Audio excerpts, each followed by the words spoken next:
Olá, boa noite. O Uniblogs Especial Serviço começa agora, falando hoje de habitação.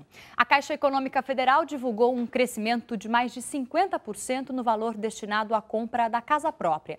Um aumento expressivo, já que 7 de cada 10 financiamentos de imóveis são realizados pela Caixa. O sorriso largo de Arnaldo entrega. A felicidade sem tamanho é pela compra da primeira casa própria. Aos 28 anos, o bancário juntou todas as economias que tinha, somou com as da noiva e agora reforma o imóvel para mudar logo. Não caiu a ficha ainda, né? Talvez no dia que eu for dormir aqui a primeira noite, aí sim, né? Assim como o Arnaldo, mais de 1 milhão de pessoas foram beneficiadas em 2010 com financiamentos imobiliários da Caixa Econômica Federal. E para este ano está prevista ainda a entrega de mais de 400 mil imóveis de contratos assinados no ano passado. Números que indicam que 2011 pode ser mais um bom ano para a construção civil e para quem quer realizar o sonho da casa própria. A projeção é da Caixa, que divulgou o balanço do ano passado. Só no setor da habitação foram liberados quase 80 bilhões de reais em financiamentos, 57% a mais que em 2009. Quase metade disso foi para o programa Minha Casa Minha Vida de moradias populares, um ritmo de crescimento que a instituição quer manter este ano. Nós temos a expectativa de crescer a nossa carteira de crédito da ordem de 30% para 2011. Bom, para falar de moradia, de como realizar o sonho da casa própria, eu recebo aqui João Crestano, especialista do Sindicato da Habitação, Secov. E para completar o time, também está aqui com a gente o nosso blogueiro convidado, Marco Antônio Araújo, o provocador do R7.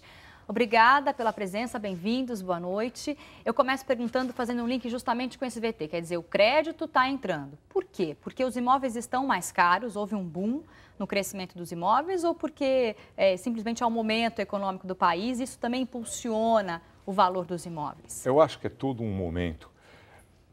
Na década de 90, existia uma dificuldade muito grande de se trabalhar com imóvel porque o Brasil vivia numa cultura da inflação.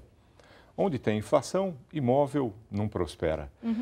Então, todo o país tirou a prioridade de imóvel. Era muito mais fácil aplicar financeiramente. Depois veio o fim da inflação, em 94, veio o Proero, aquele banco que fortaleceu os bancos, aquele programa de fortalecimento. Veio uma série de programas para marco institucional favorecendo a área imobiliária e o crédito chegou. Culminou tudo isso na hora que a renda veio para as pessoas. Mais de 30 milhões de pessoas saíram da classe média e puderam comprar.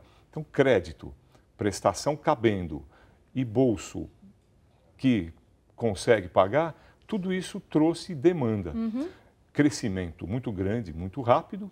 Então, nós estamos aí no momento agora de tentar ajustar tudo isso e conseguir dar para essa população uma resposta com imóveis de qualidade, dentro de preço viável dentro do mercado. Mas a nossa demanda, né, ela continua reprimida, quer dizer, tem muita gente ainda fora do mercado, o salário médio ainda é baixo e, ao mesmo tempo, a inflação voltou a rondar. A gente pode ficar um pouco pessimista agora, 2011, 2012, ou ainda tem um terreno fértil ainda para a gente avançar? Eu acredito que não é hora de pessimismo, nem de otimismo. Eu acho que é hora de, com o pé no chão, entendermos o que está acontecendo. Realmente faltam muitas habitações no Brasil. Principalmente as populares, né? Principalmente popular. Se estimam que faltam 7 milhões de habitações no país hoje. Nossa, é bastante, hein? 7 milhões de habitações é uma meta para 15 anos. Né? É uma meta que o país precisa, através de uma política perene habitacional, atacar com muito cuidado. O primeiro passo foi o Minha Casa Minha Vida. Então, justamente isso que eu ia perguntar. Esse projeto do governo, ele é vantajoso para quem tem um salário menor, uma condição um pouco menor? Vale a pena? Dá para investir? Como que funciona? Porque parece que agora tem um novo projeto, um segundo Minha Casa Minha Vida vindo aí, né? É verdade. O programa é muito vantajoso. Esse programa não é do governo somente, ele é da sociedade toda. A sociedade desenvolveu porque a sociedade chegou à conclusão que a habitação é uma prioridade. O primeiro passo para resolver esse déficit habitacional, que é um déficit de mais de 7 milhões de habitações, foi esse. O programa Minha Casa Minha Vida 1. Agora vai ter o 2. E eu acho que cada um deles vai se aperfeiçoando E eu espero que, se isso se perenizar como uma política, daqui 15 anos nós consigamos atender essa população tão grande precisando de E os governos habitações. estaduais, eles têm ajudado, têm entrado realmente firmemente junto com o governo federal nessa política habitacional?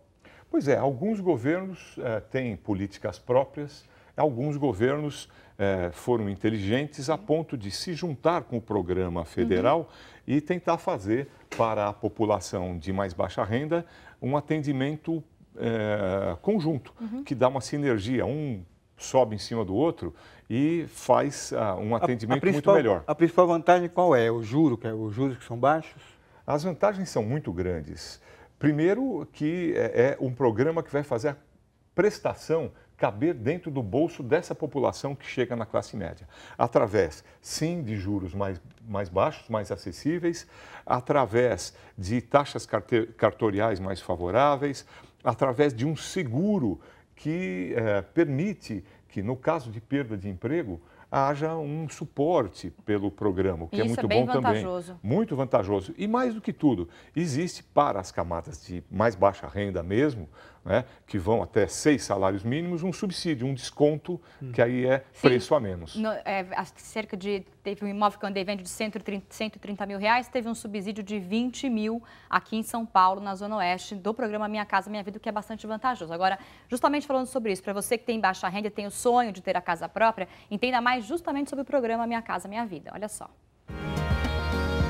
O Minha Casa Minha Vida é um novo programa na área de habitação do governo federal. E para ajudar pessoas a realizar o sonho de ter a casa própria, visa beneficiar famílias com rendas até 10 salários mínimos. Para que o interessado participe do programa, é necessário que a pessoa não tenha imóvel quitado ou em financiamento.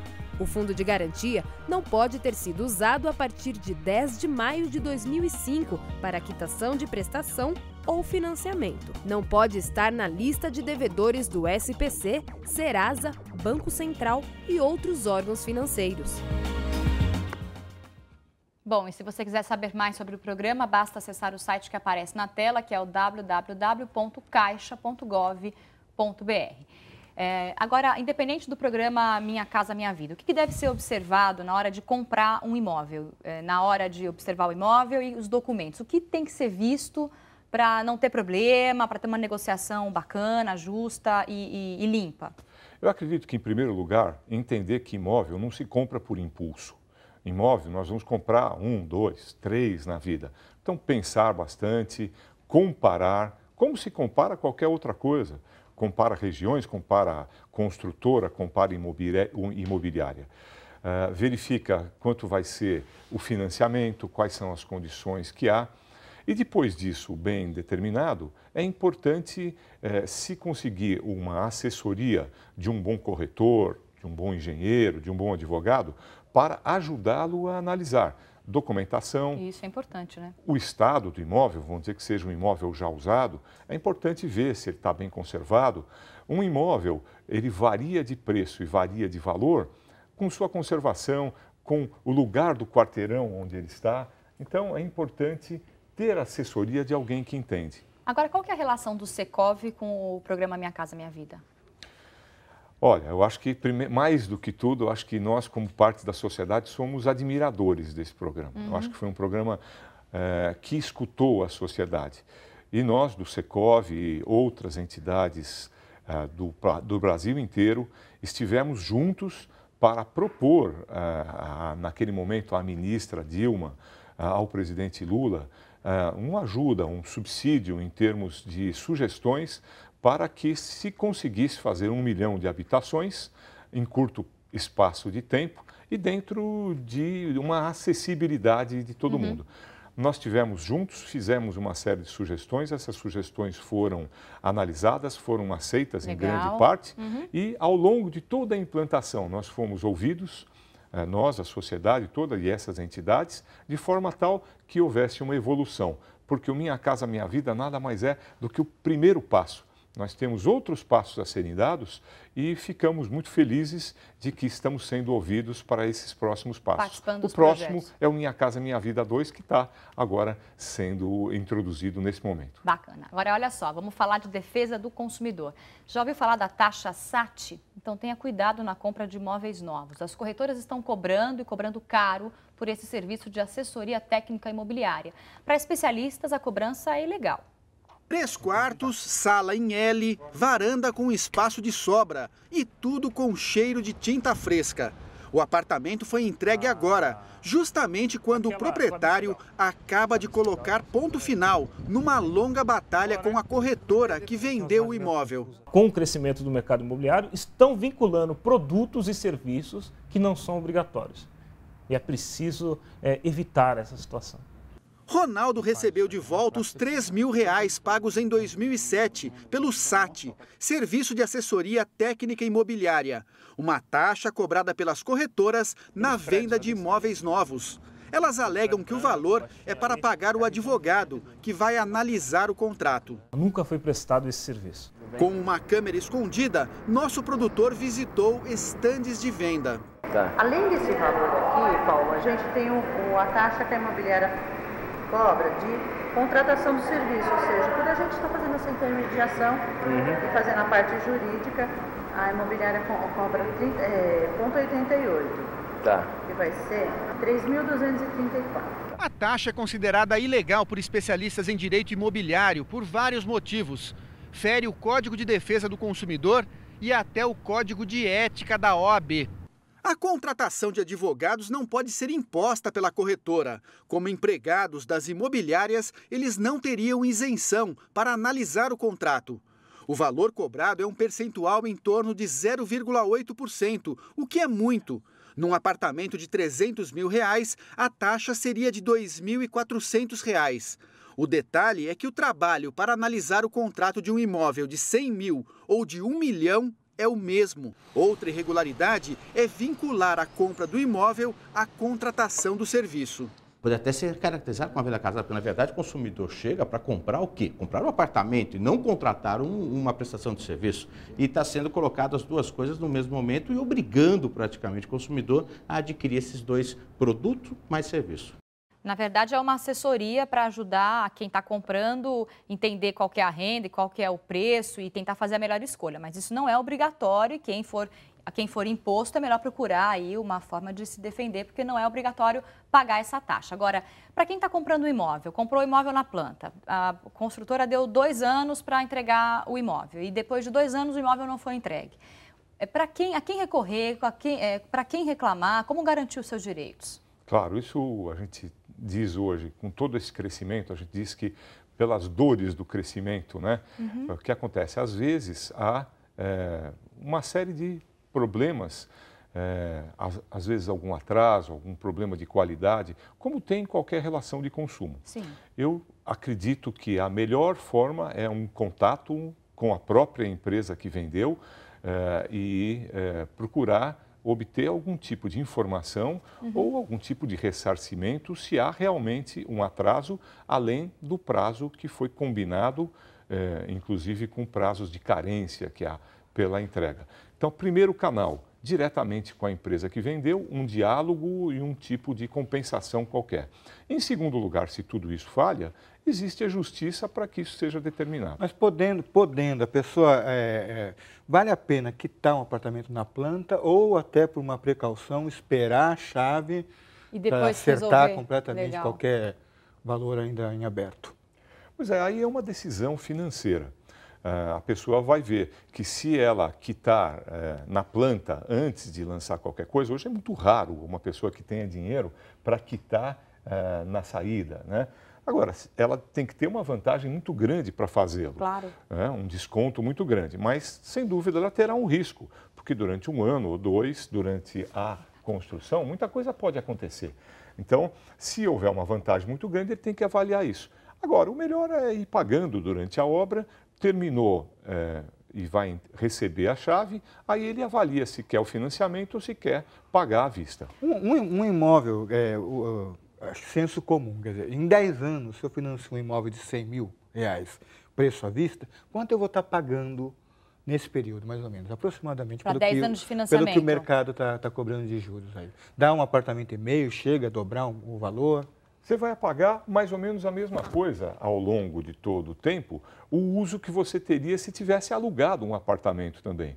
Porque ao você comprar à vista, é uma coisa. Ao você comprar e pagar os seus juros, é a mesma coisa que você estivesse alugando um apartamento pagando um pouquinho a mais. Então, se você pagar em 30 anos, sem dúvida, como se você comprasse um sapato em 30 anos, esse sapato não custaria R$200 ou R$100, custaria assim R$400, R$450, porque é o juro que você paga ao longo de 30 anos.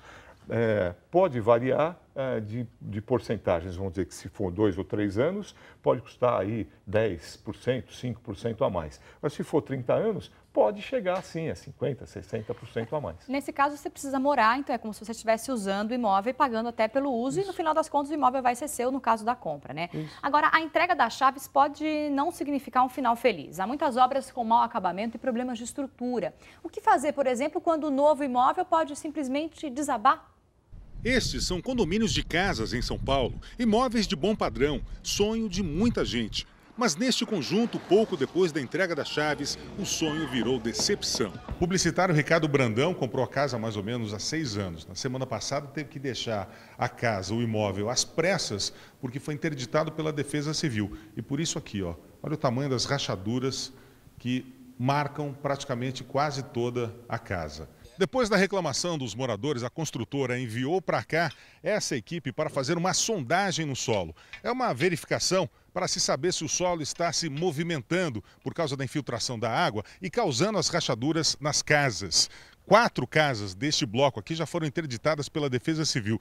Mas, segundo os moradores, outros 20 imóveis deste mesmo condomínio também estão com o mesmo problema. Em nota, a construtora responsável informou que em 20 dias vai se reunir com os moradores e adotar as medidas necessárias na obra. Já neste prédio erguido por outra construtora, os moradores brigam com a empresa há 2 anos para resolver os defeitos em quase todos os apartamentos.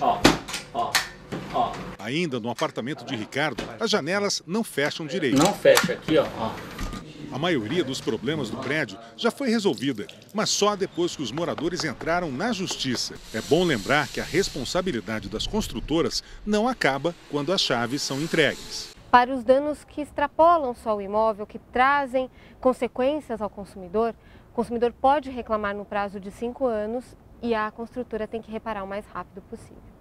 5 anos é um prazo bastante longo para se perceber algum problema, né? Pode acontecer de ser entregue com problema de acabamento inferior ao que foi oferecido, ou algum problema mesmo técnico na obra, né? Não tem dúvida. Eu acho que a responsabilidade da construtora nem se limita a 5 anos. Tem itens como estrutura, por exemplo, que passa muito de 5 anos. E tem itens que são até de menos tempo, de 1 ano, 2 anos, pintura, por exemplo, que tem que ser renovada, principalmente numa fachada, numa cidade poluída como São Paulo. Mas o importante é o seguinte, o nosso consumidor tem que ser sujeito de um apoio da construtora, de quem vendeu, e é isso que tem acontecido. Hoje se entregam em São Paulo 40 mil unidades por ano, algumas com problema. Esses têm que ser atendidos pelas empresas que vendem e é responsabilidade, acho que, de todo o setor fazer com que os nossos clientes estejam satisfeitos. Tá certo. A gente vai fazer uma pausa nesse assunto para falar com o Marco Antônio Araújo, saber o destaque do blog dele no portal R7, o Provocador. O que temos lá hoje, Marco? Hoje eu estou dizendo que quem usa remédio para emagrecer precisa se tratar. Certo? Precisa de outro tratamento, né, Marco? Eu acho que sim, porque acreditar nos remédios moderadores de apetite, que a Anvisa agora está levantando um debate sério, né, para proibir, como é nos Estados Unidos, como é na Europa, a venda, a receita, né, dos moderadores de apetite. E eu faço uma brincadeira com essas pessoas que ainda acreditam em milagres. Que tipo de brincadeira? O principal é esse, quer dizer, você é vítima da ditadura da estética ou você está preocupado com a sua saúde. Todo mundo diz que quer emagrecer porque está preocupado com a saúde. Mas se você está preocupado com a saúde, porque você toma um remédio que pode te fazer mal, que está tarja preta, e que é discutido e proibido em praticamente todos os países desenvolvidos. Então, tem novamente, a vítima da epidemia da obesidade, que é mundial, que atinge crianças também, certo? Mas, no fundo, as pessoas estão preocupadas com a beleza, com um padrão que é ditado de beleza e que necessariamente não tem que ser universal. Minha pergunta é a seguinte, para as pessoas que moram, por exemplo, em São Paulo, que é uma cidade grande, inchada, lotada, cheia de trânsito, e mora na periferia de São Paulo, para trabalhar no centro, por exemplo, pega 3, 4 conduções, não é mais fácil alugar um imóvel próximo do trabalho do que morar tão longe? Qual a vantagem do aluguel numa história como essa? Pois é, no mundo inteiro há muito privilégio para o aluguel. Nova York, Londres, Paris, tem muita gente morando de aluguel. No Brasil, nós privilegiamos a compra e venda, como se a casa própria fosse a única solução. E não é. Aluguel é uma solução muito boa.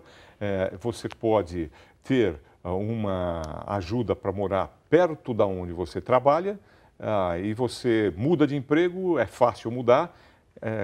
Se você comprar o seu imóvel, você tem que ficar ali naquele imóvel e aí tomar condução para um emprego novo que é num bairro do outro lado da cidade. É porque existe quase um preconceito enraizado, de que o dinheiro do aluguel é um dinheiro que você rasga. Joga fora. Você joga fora. Isso aí a gente ouve em todas as classes sociais, Aquela visão patrimonialista, herança lusitana, sem nenhum trocadilho, que realmente a gente tem muito arraigado.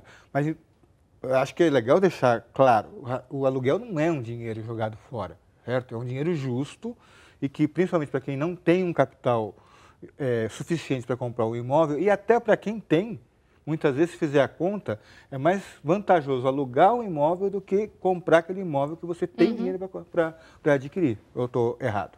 É verdade, eu concordo, eu acho que é isso mesmo.